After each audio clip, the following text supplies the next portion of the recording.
Parfait. Alors, écoutez, on va commencer. Alors, bonjour à tous et bienvenue donc à cette deuxième rencontre que nous aurons le plaisir de vous présenter cette semaine avec des experts qui s'intéressent à la situation des personnes aînées en général et les personnes atteintes de troubles neurocognitifs en particulier. Je me prénomme Noa Benguaye, je suis directrice recherche et développement qualité des services à la Fédération québécoise des sociétés Alzheimer et j'aurai le plaisir d'accueillir aujourd'hui Dr. Mylène Aubertin-Leheurde. Alors, tout d'abord, permettez-moi de vous la présenter. Dr. Aubertin-Leheurde a obtenu son doctorat en gérontologie en 2006 à l'Université de Sherbrooke sur la thématique des phytoestrogènes et de l'exercice dans la prévention des risques cardiovasculaires chez la femme ménopausée obèse. Elle a ensuite poursuivi sa formation de chercheur par un stage postdoctoral de 2 ans au département de biochimie endocrinologie en Finlande, où elle a étudié le rôle de l'alimentation dans la régulation des hormones sexuelles sur la prévention du cancer du sein. Dr. Aubertin-Leheurde est professeur actuellement au département de kinanthropologie depuis donc 2009. Et je tiens également à souligner que une nouvelle qui vient tout juste de tomber, à savoir que Dr. Aubertin vient de recevoir une subvention salariale senior pour son thème de recherche caractérisation du rôle de l'importance de l'activité physique sur le vieillissement musculaire, en étudiant plus particulièrement l'effet de l'âge et de l'état de la santé. Alors, merci à vous, Dr. Aubertin, de nous accorder cet échange aujourd'hui avec ce très beau soleil. Merci pour vous de votre invitation. Puis il va me faire plaisir d'aborder ce thème important qu'est l'activité physique, puis son rôle pour le vieillissement et le bien vieillir de toutes nos personnes âgées. Alors effectivement, la raison pour laquelle aussi on a sollicité cette rencontre aujourd'hui avec vous, c'est notamment parce que vous venez de publier dans la revue GMDA un article intitulé The Importance of Physical Activity to Care for Frail Older Adults During the COVID-19 Pandemic, ou encore l'importance de l'activité physique pour soutenir donc les personnes âgées fragiles durant la pandémie COVID-19. Alors, ma première question est très simple. Qu'est-ce qui vous a amené à vouloir alerter le grand public, les médias, les décideurs sur le manque d'activité physique des aînés, surtout dans une situation de confinement, au-delà bien sûr de votre intérêt de recherche, mais plus précisément justement par rapport à cette problématique-là dans la situation actuelle que l'on vit? En fait, ce qui nous a alertés avec mon co-auteur, qui était un gériatre en France, très connu, qui utilise beaucoup, qui est très impliqué dans les politiques de santé, c'est qu'en discutant à travers nos deux pays pour voir comment se passait et en France et au Québec la gestion des aînés, on s'est aperçu en fait que c'était les personnes, les plus touchées, et ça, j'apprends rien aux personnes de la pandémie COVID-19. Et malheureusement, à travers cette gestion, il n'y avait qu'une gestion du traitement, c'est-à-dire qu'il fallait trouver une solution pour traiter et guérir du COVID, mais tout ce qui allait autour des conséquences reliées à nos prises de décision, nos restrictions, même la façon d'apporter nos soins, n'avait pas été mis de l'avant. Et cette première conséquence, c'est que ça a rendu tous nos aînés, qui soient encore autonomes et qui vivent dans leur domicile, à ceux à l'hôpital, avec une sédentarité, une inactivité qui était très importante. Parce que le soin était en urgence, avec un manque de ressources, donc il n'y avait plus tous les traitements de réadaptation habituels pour les patients classiques.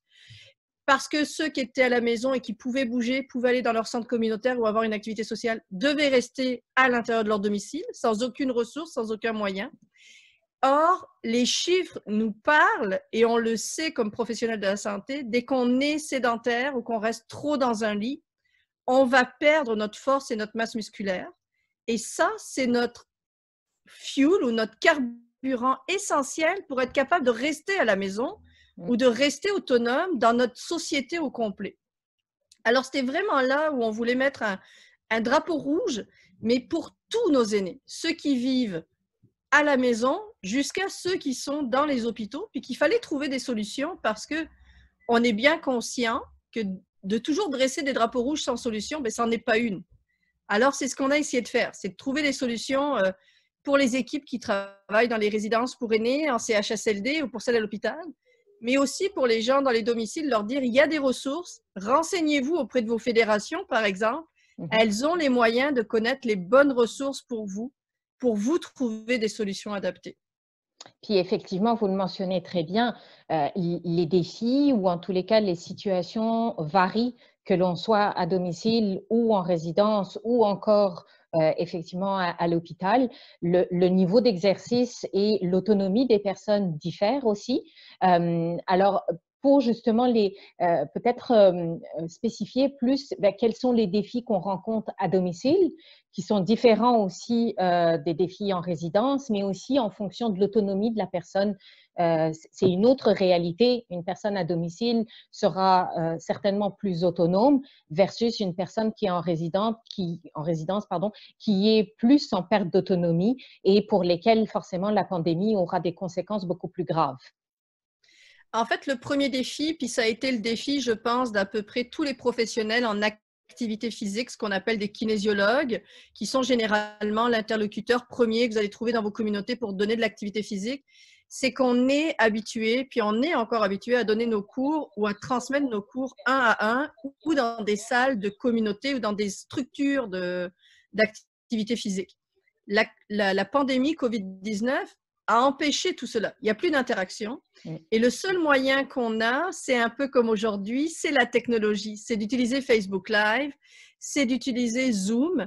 Sauf que rien n'était fait, en tout cas, ou très peu, comparativement à il y a un mois. Si on revient il y a un mois ou 7 semaines maintenant, il n'y avait rien. On dispensait très peu par Internet. Et le premier défi de dispenser ou d'avoir accès à ces vidéos-là, c'est d'être sûr qu'elles sont adaptées à ma santé. Parce que les populations âgées, elles sont atypiques par rapport aux moins de 50 ans, je dirais. Elles ont souvent, de façon générale, selon le portrait, des prises de médicaments plus nombreuses qui peuvent avoir des effets secondaires. Elles peuvent avoir une certaine limitation, un début de déclin cognitif, un début de Parkinson, un début de maladie pulmonaire obstructive, un diabète, un problème cardiaque, un antécédent cardiaque, une obésité, des troubles de la marche, avoir chuté dans la dernière année. Donc, tout ça font que les vidéos classiques que l'on adresse à monsieur, madame, tout le monde ne s'adressent pas forcément aux gens et même à ceux qui se sentent en forme parce que peut-être que ça va pousser trop vite. Surtout que la pandémie COVID-19 nous a montré qu'il ne fallait pas non plus aller à une trop haute intensité parce que ces fameuses petites gouttelettes pouvaient avoir un petit impact. Donc, il faut être très prudent chez nos 60 ans et plus quand on s'adresse à eux parce que, ce sont les personnes les plus touchées, malheureusement, même si la pandémie COVID-19 ne juge pas que par l'âge. Hein. C'est parce qu'il y a des pathologies autour que ces gens-là sont touchés. Ce n'est pas parce qu'ils sont âgés. Et ça, c'est très important de le comprendre. Ce n'est pas l'âge qui va faire que vous êtes touché, c'est parce que votre condition, vous avez moins de réserves musculaires, moins de réserves respiratoires, moins de réserves cardiaques, moins de réserves cognitives. Donc, par ces faits-là, vous êtes moins résistant à une agression. C'est ça qui fait. Donc, quand on fait de l'exercice, c'est la même chose. Il faut prendre en compte qu'il y a moins de réserves. Donc, la première chose, c'est ça. La deuxième chose, c'est comment accéder et faire connaître les liens qui existent tout en faisant vivre ces kinésiologues parce que ça ne peut pas être tout le temps gratuit. Et il faut que ça soit sécuritaire et adapté. Donc, nous, par exemple, à Montréal, mais comme c'est via l'Internet, ça se diffuse à travers tout le Québec, j'ai travaillé en partenariat avec une compagnie qui s'appelle Neuromotrix, qui sont des étudiants de mon labo, qui ont été formés pendant une maîtrise, etc., et qui ont maintenant créé une compagnie indépendante pour les personnes âgées, pour les personnes qui ont des dépendances, et qui font depuis 2 mois maintenant des cours en live pour leurs membres, après avec un petit coût à l'intérieur. Mais au moins, on sait que cette ressource-là, on l'a mis longtemps à la dispenser ensemble à travers des conseils, elle est adaptée, elle est sécuritaire. Donc, il faut trouver des ressources qui sont motivantes, parce que rester enfermé chez soi ou dans une résidence, ça peut être problématique. Et il faut voir si les personnes ont accès à Internet. Parce que les chiffres actuels, c'est que 60% des aînés ont accès à Internet. Donc, c'est-à-dire qu'il y a 40% qui ne l'ont pas, presque 1 sur 2. Et sur les 60%, il n'y en a que 40 qui savent utiliser une tablette ou les réseaux à l'intérieur de ça. Donc, on n'a pas eu le temps de se dire, on est éduqué là-dessus. Et le troisième problème, quand ils savent le faire, c'est le débit. Le fameux débit, on se parle, on ne veut pas que ça soit saccadé, on veut être sûr qu'on soit dans la dynamique. Et il y a certaines régions très éloignées, par exemple, ou des maisons où il y a trop de personnes autour qui font que le débit n'est pas bon. Donc ça, c'est les défis. Et nous, ce qu'on a fait, c'est qu'on a construit à travers cette plateforme web qu'on est en train de créer et de mettre en place, des programmes qui sont adaptés tant pour monsieur et madame tout le monde qui est très en forme, monsieur et madame tout le monde qui commencent, qui sont en forme mais qui sentent, qui ont des petits bobos, qui commencent à ralentir, jusqu'à la personne qui est presque cognitivement dépendante et qui est avec un proche aidant et pour qui il faut quand même mobiliser pour qu'elle reste autonome physiquement et que ça soit moins lourd aussi pour son proche aidant, si ce n'est dans les tâches de la vie de tous les jours. Donc, on a plusieurs programmes, mais qui se donnent à différentes portions et dans des modalités très différentes. Hein. Donc, et justement, vous le soulignez très bien, en fonction de l'autonomie de la personne, les exercices doivent être adaptés et surtout faits de manière sécuritaire. Alors, vous avez aussi abordé la notion de justement peut-être l'accompagnement aussi qui était indispensable de par la présence, par exemple, d'un proche aidant ou d'un membre de la famille. Comment est-ce qu'on peut convaincre la famille, justement, de la nécessité d'avoir de l'activité physique, sachant que, comme vous l'avez très bien souligné, c'est des personnes âgées avec des comorbidités, avec peut-être également des risques de chute qui sont importants et donc qui pourraient penser que l'activité physique est en fait finalement va avoir plus de méfaits que de bienfaits par rapport à la santé de la personne. Oui, ça, c'est souvent le paradigme qu'on a à convaincre. Hein. On le voit, nous jusqu'à que la pandémie arrive, on intervenait dans les hôpitaux, dans les unités de gériatrie directement. Donc, on voyait la personne qui dit ben non, je ne veux pas faire d'activité physique parce que je ne veux pas rester plus longtemps à l'hôpital. Puis on les a éduqués, comme on dit, à leur expliquer qu'en fait, non, ils allaient. Et au bout de 2 jours, ils le voient d'avance, déjà les effets. 2 jours, 15 minutes, puis ils s'aperçoivent que finalement, ah ben non, je me sens mieux, je me sens plus en forme. Souvent, ce que l'on fait aussi, c'est qu'on propose de l'activité physique aux proches aidants aussi. Oui. Donc, ça, c'est un petit plus. Ça permet de faire 2 exercices en même temps, différents, mais pour chacun. Okay. L'avantage aussi, c'est qu'on essaye d'expliquer aux proches aidants et même à la personne, parce que les chiffres sont malheureusement là. 70% de nos aînés sont inactifs. Ça veut dire que même si l'activité physique, c'est connu comme la meilleure pilule au monde pour rester dans un bien vieillir, elle n'est pas utilisée alors qu'elle est gratuite, ou presque. Oui. Et donc, en fait, on est vraiment dans ces modules-là, mais pour chez les personnes très ou peu autonomes ou très fragiles, les durées d'exercice sont 10 minutes. Oui. C'est à tous les jours. Ce qu'on a fait, c'est qu'on a créé des programmes un peu comme une prescription médicamenteuse. On s'est dit, un médicament, ça se prend tous les jours. Si l'exercice est la meilleure pilule selon l'OMS, parce qu'elle n'arrête pas de le répéter, on a donc créé pour des gens plus fragiles une pilule de 10 minutes à tous les jours ou de 5 minutes à répéter plusieurs fois par jour. Alors, justement, vous soulignez très bien le défi de faire de l'activité physique et aussi, forcément, la pandémie là, nous a amené à modifier nos habitudes et à être plus de manière virtuelle. Est-ce que là encore, il n'y a pas encore un frein pour amener plus de personnes aînées ou âgées vers l'activité physique en la pratiquant peut-être sans accompagnement, avec un coach qui n'est pas là pour nous motiver. Et puis, on est juste seul chez soi à faire les exercices. Est-ce qu'on perd un petit peu de cette proximité, sachant que oui, au-delà du programme que vous avez mis en place, il y a énormément de coachs, également de vidéos qui sont disponibles sur le web et où là, les personnes pourraient être tentées d'aller là plutôt que d'aller vers un encadrement plus spécifique avec des professionnels. Mais en fait, pour ma part, pour moi, il n'y a jamais une solution, il y a des solutions parce qu'on est des humains et qu'on n'aime pas tous la même chose. Oui. Ça, c'est la première chose. Je pense qu'il ne faut pas se rendre malade en se disant « Ah, c'est celui-ci qu'elle vient de dire, c'est absolument celui-ci qu'il faut que je fasse. » Absolument pas. Je commencerai en disant que j'en propose, mais ce n'est peut-être pas celui qui vous convient. Il y a d'autres activités physiques et le premier le premier mot qui devrait vous venir quand vous faites de l'activité physique, c'est le plaisir. Oui. Je me fais plaisir ou si je le fais et que ça ne me fait pas plaisir, je ressens un bénéfice pour moi au moins. Et j'ai quand même une certaine motivation, que ce soit parce que je me maintiens en santé ou parce que j'aime ça, à le faire. Il y a 3 types d'exercices, 3 grandes catégories. Il y a les exercices de dite aérobie, donc ceux qui travaillent plus le cœur, aller marcher à l'extérieur, aller marcher sur place, qui sont souvent aussi très bons pour la mémoire. Vous avez aussi ceux de renforcement musculaire, donc ce qu'on appelle les exercices de musculation, et qui sont maintenant connus pour aussi avoir des effets sur la mémoire. Donc en ce moment, ce qui est très bien, surtout quand on parle en ce moment en live avec la Fédération québécoise des sociétés d'Alzheimer, c'est que tous les exercices, les 3 types que je vais vous donner, ont tous démontré des effets pour la cognition en même temps. Donc, vous êtes chanceux, si vous voulez aussi travailler votre cerveau, faites celui que vous préférez. Et finalement, vous en avez un dernier qui sont les corps et esprits pour la flexibilité, donc yoga, tai chi, pilates, etc., etc.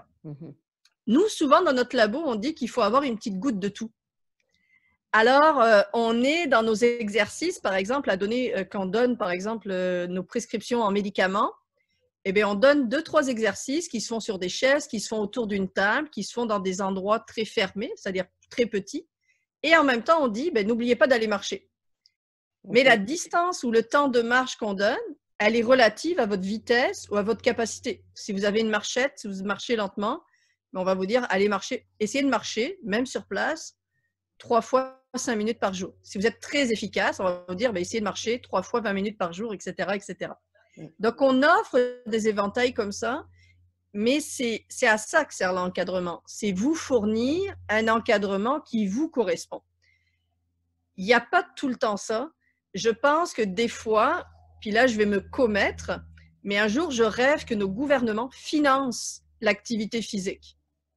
C'est-à-dire, ils remboursent le médicament. Tous les programmes d'activité physique devraient être remboursés comme un médicament parce que ça va revenir moins cher à long terme pour notre société que de demander aux gens de payer pour ça. On fait des bacs, nos kinésiologues font des bacs de 3 ans, voire des maîtrises quand ils veulent se spécialiser en vieillissement, par exemple.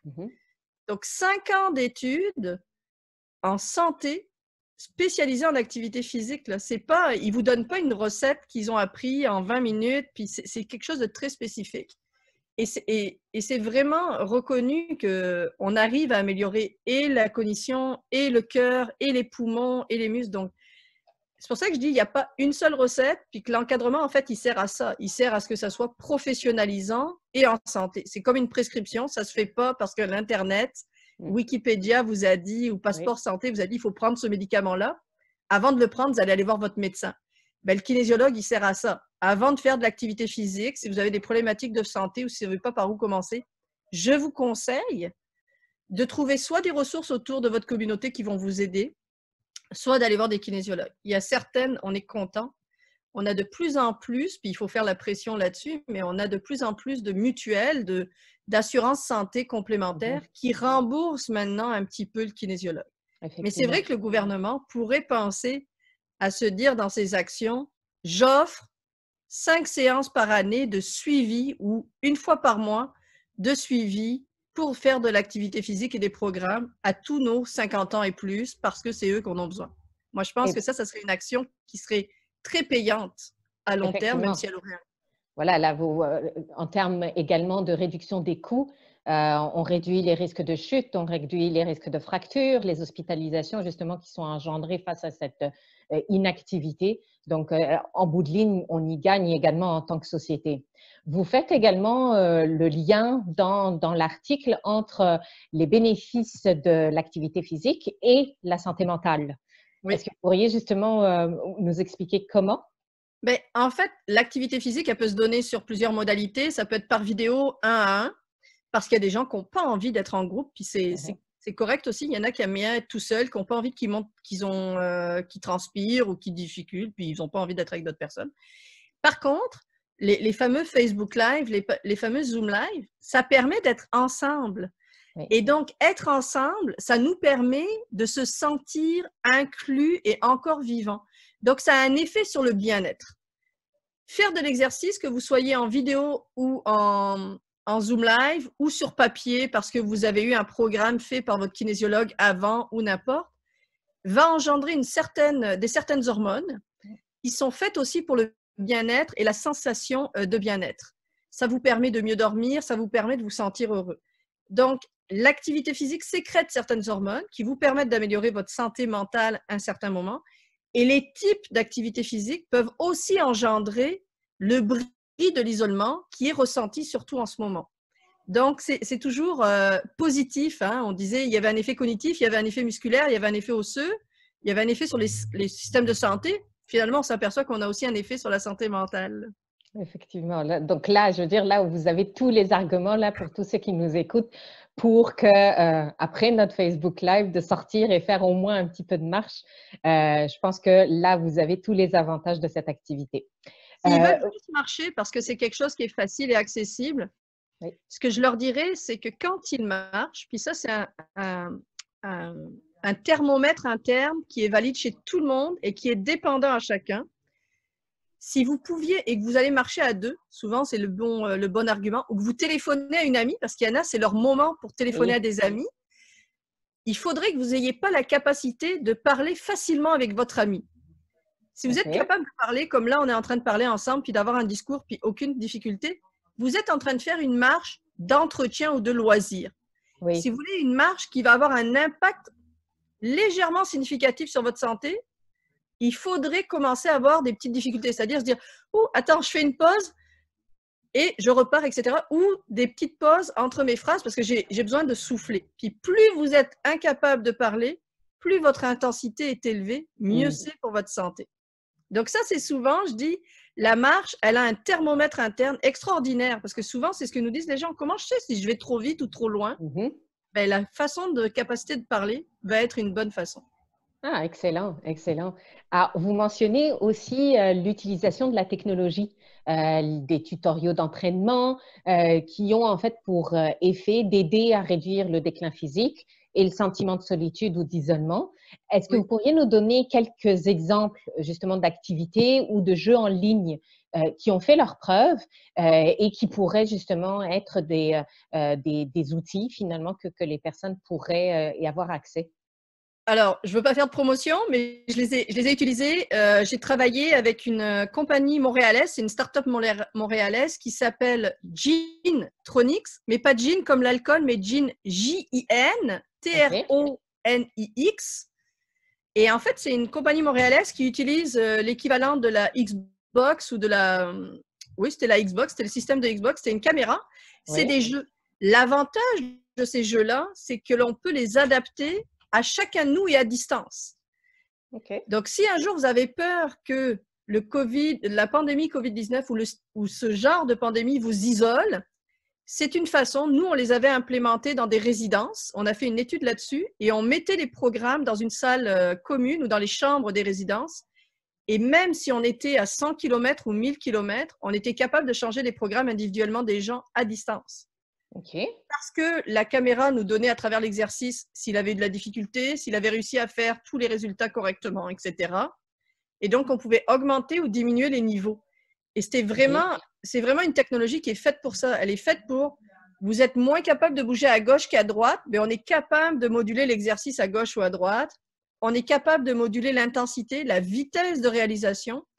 Par exemple, pour tous ceux qui avaient des défis cognitifs, il y avait des jeux où il fallait marcher et en même temps récupérer les fruits jaunes avec la main gauche et récupérer les fruits rouges avec la main droite. Donc, ça jouait au niveau cognitif à l'intérieur de ça.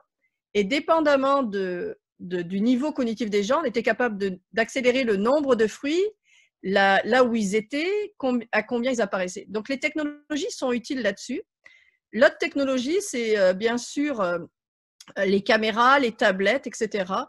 Et ça va être un autre défi, c'est-à-dire de s'installer et de s'équiper. On a été malheureusement pris de court, mais je pense que ce que ça va devoir nous enseigner, c'est de voir, est-ce qu'il va y avoir un moyen d'avoir des accès Internet peut-être prescrits, mais sporadiques, pour délivrer des soins, délivrer de l'activité physique, délivrer des conseils nutritionnels, délivrer des conseils dans plein de choses mais à distance, et aussi enseigner à tous comment utiliser ces technologies. Alors, c'est bien beau d'en avoir une, mais il faut savoir le faire. Effectivement. Donc, c'est tous les défis à l'intérieur de ça.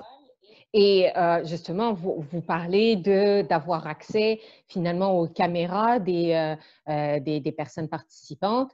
Et puis là, je vous pose une question qui n'a certainement rien à voir avec le sujet d'aujourd'hui. Mais qu'en est-il de l'utilisation des données? Et Alors, justement par exemple, oui. nous, ouais, en effet, nous, actuellement, quand on le fait, comme c'est dans un cadre de recherche, les personnes sont averties de quoi on se sert. Oui, Par exemple, quand ils se connectent sur notre site internet, ce que l'on sait, c'est combien de temps ils se sont connectés. Pourquoi? C'est pour savoir s'ils ont fait la séance au complet. C'est la seule chose dont on l'utilise et ça sera excusez-moi, ça sera seulement dans ce cadre-là qu'on utilisera les données. OK. L'utilisation des données, il faut savoir, il faut poser la question en fait aux personnes de qu'est-ce que vous allez en faire. On peut poser la question directement. Mais Oui, c'est sûr que, par exemple, ce qui a été surprenant, et on s'en est servi, nous, comme un message, c'est que dès la 2e semaine des restrictions mondiales, donc à partir du 20 mars, Fitbit, qui est un des grands distributeurs oui, de petites montres intelligentes, était capable de dire qu'à travers le monde, ils avaient 15% de réduction de toutes leurs activités. Alors, ils ne vous ont pas nommé, mais ils ont utilisé vos données oui, pour faire ça. oui. Alors, ça a été utile pour tirer l'alarme, mais en même temps, est-ce que c'est ça l'objectif quand on achète un bracelet? C'est de savoir que nos données servent à donner des portraits. Donc, c'est comme tout, la technologie, c'est invasif et c'est utile. Il faut juste savoir jusqu'à où on est capable d'accepter ou pas d'avoir de l'invasivité. Quand vous faites des Facebook Live, c'est vous qui avez choisi de venir. Effectivement. Donc, vous le savez. Mm. Vous n'êtes pas obligé de venir aux cours si vous n'avez pas envie de venir. D'accord? Mais c'est vrai que des trackers, par exemple, génèrent des données inestimées Oui. à l'intérieur de ça, qui peuvent être surutilisées, hein, beaucoup, beaucoup. Effectivement. Alors, est-ce que vous auriez quelques exemples d'exercices qui seraient faciles à pratiquer dans le confort de la maison? Donc, par exemple, si on fait de l'activité sur chaise ou si on est debout, quelques exemples qui permettront finalement aux personnes de se visualiser en fonction de leurs conditions physiques, qu'est-ce qu'ils sont en mesure de faire chez eux dans le confort de leur maison. Nous, en ce moment, ce qu'on fait beaucoup, si vous êtes en couple, par exemple, c'est de faire des défis de couple. OK. Alors, vous regardez la télé parce que vous êtes devant votre écran, mais à chaque publicité, générez-vous un jeu, prenez un jeu de cartes, dites-vous si j'ai un cœur, c'est un exercice A que je fais, si j'ai un carreau, c'est un exercice, et essayez de voir lequel de vous deux fait le plus d'exercices. Parmi les exercices que vous pouvez faire facilement avec votre canapé et tout en étant sécuritaire, c'est par exemple de vous lever en continu, de vous rasseoir en continu sur votre canapé. Pourquoi c'est important? Il renforce les muscles des membres inférieurs, donc des cuisses, travaille toute la flexibilité et l'essentiel. Et il est essentiel, cet exercice-là, pour être capable de rester, avoir la capacité de se lever de son lit tout seul, de se lever d'une chaise, etc., ou de transférer de sa voiture à debout. Donc cet exercice-là est facile. Ça peut être aussi de se mettre en position assise sans toucher le bord de son canapé et de tenir immobile le plus longtemps possible. C'est ce qu'on appelle un squat, mais c'est une façon de le faire. On se met en position comme si j'allais m'asseoir sur le canapé, mais je reste immobile, statue, et c'est celui qui arrive à tenir le plus longtemps sans s'asseoir qui gagne, puis on peut le refaire le temps de la publicité. Vous pouvez avoir aussi d'être assis, puis de lever les pieds en alternance avec les genoux à 90 degrés et les répéter au maximum. Si vous avez moins de difficultés, faites semblant de serrer très très fort quelque chose dans vos mains. Vous allez travailler toute la musculature ici pour ceux qui sont plus fragiles. Donc, on a une grande diversité d'exercices qui ne demandent pas de matériel. Oui. Et ce qu'il faut savoir aussi, c'est que si vous avez besoin d'augmenter votre force, puis que vous n'avez pas de matériel parce que vous n'étiez pas équipé, les bouteilles d'eau, les bidons de lessive, les cannes de conserve, tout ce que vous avez autour de chez vous vont vous servir comme des poids. 500 ml d'eau, donc les demi-bouteilles, les petites bouteilles, c'est une demi-livre de charge, donc de chaque côté des mains, c'est parfait. 1 litre, c'est un peu plus, etc., etc. Et si vous n'avez pas d'élastique pour travailler la force, prenez un torchon. Vous prenez votre torchon, vous le serrez, vous le mettez là, puis après, vous le serrez. Ça vous fait une résistance. Vous avez besoin de plus grand, prenez une serviette, etc., etc. Donc, en fait, on ne s'aperçoit pas, mais on a beaucoup de petits équipements qui peuvent nous servir à la maison, qu'on a tous. Je vous conseillerais peu d'aller au sol. Si vous êtes des gens à risque de chute ou avec des mobilités réduites. Pourquoi? Parce que si vous n'y arrivez pas à vous relever, ça peut être un problème. Par contre, si vous êtes deux, n'hésitez pas à faire des travails de « je suis au sol, je m'entraîne à être debout ». Ou si vous voulez le faire parce que vous pensez que c'est important pour justement garder toute votre capacité à pouvoir rester autonome, pensez toujours à prendre un téléphone à côté de vous. Ça, c'est très important en cas où il vous arrive un problème. Oui. Pensez toujours à mettre l'animal de compagnie pas trop dans votre pote ou dans une pièce à côté et essayez de libérer au moins 1 mètre autour de vous sans objet.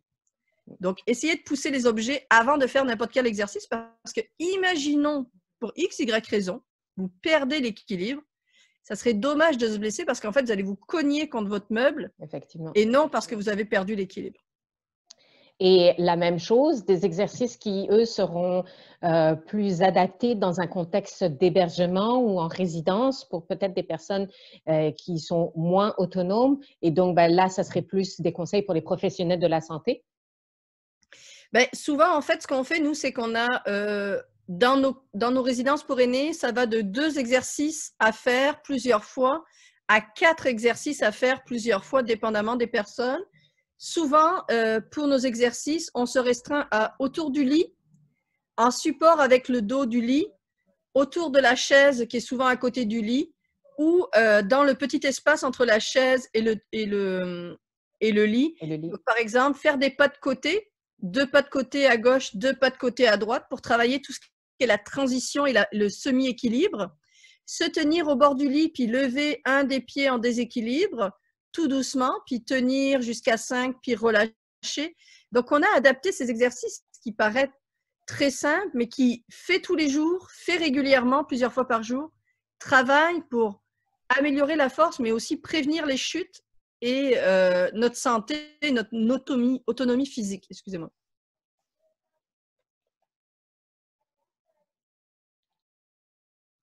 Allô? Oui? Oui, ah pardon, excusez-moi, je pensais que vous avez parlé. Et si je pouvais finir par rapport aux professionnels de la santé, ce que je peux leur faire, donc, on a des programmes qui se donnent par fiche, que l'on fait faire aux gens. Et l'avantage, souvent, c'est qu'ils n'ont pas besoin d'être supervisés. Donc ça veut dire qu'en ce moment, quand on en a déjà beaucoup dans les bras, parce qu'il y a des cas de COVID dans notre résidence où il y a d'autres choses à faire, la seule chose qu'a à faire l'équipe de soins ou l'équipe de réadaptation, l'équipe de loisirs, ben, pour motiver les gens, c'est ce qu'on conseille, c'est d'aller à tous les jours, à travers le couloir, par exemple, dire « Avez-vous fait vos exercices hier? Oui, non », puis tenir un petit journal, puis avoir des phrases de motivation. Même si la personne ne l'a pas fait, lui rappeler, c'est important pour votre santé, ça va vous permettre de rester là, de bien vieillir, de pouvoir revoir votre famille bientôt. Et s'il l'a fait, de le féliciter, puis de dire que c'est très bien, que c'est important pour sa santé. Il ne faut pas culpabiliser les gens parce qu'ils ne le font pas. Même nous, hein, il y a des jours où on triche, puis on ne bouge pas, on ne va pas marcher. Et on se sent déjà assez coupable. Donc, il n'y a pas besoin de culpabiliser les gens. Et encore moins en temps de Covid, où on se sent déjà très stressé, très insécure. Donc, il faut toujours penser au positif. Vous ne l'avez pas fait aujourd'hui, essayez d'en faire au moins 1 sur les 4 que je vous ai montrés, d'essayer d'en faire 2. Pareil, ces exercices-là, on les a en vidéo. Donc, les professionnels pourraient les mettre sur les télés si les gens ont des chambres, sur des tablettes, puis les montrer sur les tablettes tout en gardant une distance. Donc, on a essayé de créer tous ces systèmes-là bientôt. Les gens peuvent nous contacter, puis on va voir ce qu'on peut leur offrir à l'intérieur du laboratoire. Mais c'est ce genre de choses-là qu'on a essayé de faire, d'avoir des adaptations internes et pour les milieux, les résidences pour aînés ou pour les gens qui sont à domicile afin de leur répondre à l'intérieur de ça. Parfait. Alors, et puis, si je peux rajouter également quelque chose par rapport justement à la marche, le 31 mai prochain, c'est la marche pour l'Alzheimer qui, ben, cette année, va être faite de manière virtuelle. Alors, ben, n'hésitez pas, vous avez autant d'exercices là que vous pouvez justement ce jour-là faire. Et puis, ben, comme vous voyez, c'est quand même assez simple dans le confort de sa maison d'avoir quand même une certaine activité physique, de se maintenir actif. Et puis, je pense que le mot qu'il faut encore retenir, c'est vraiment de se faire plaisir et d'être à l'écoute de son corps et de ses capacités à faire certaines activités. Alors, vraiment, merci beaucoup, Dr. Obertin, de nous avoir accordé aujourd'hui ce petit entretien. C'était, je pense, très enrichissant. Et puis là, vous avez plus aucune excuse pour ne pas en faire à votre niveau. Alors, je vous laisserai peut-être le mot de la fin pour justement conclure. Ben moi, je dirais à tous les gens qui nous écoutent ou ceux qui vont nous écouter plus tard, non en direct, qu'un peu, c'est déjà beaucoup et que bouger, c'est la vie et que l'objectif de tous les kinésiologues autour de la planète Québec, c'est de donner de la vie aux années et pas des années à la vie. Alors, votre vie et votre qualité de vie est importante, puis l'activité physique est là pour ça. Parfait. Ben, écoutez, sur ces mots très sages, on vous dit à tous merci de nous avoir suivis encore une fois aujourd'hui. On se donne rendez-vous demain.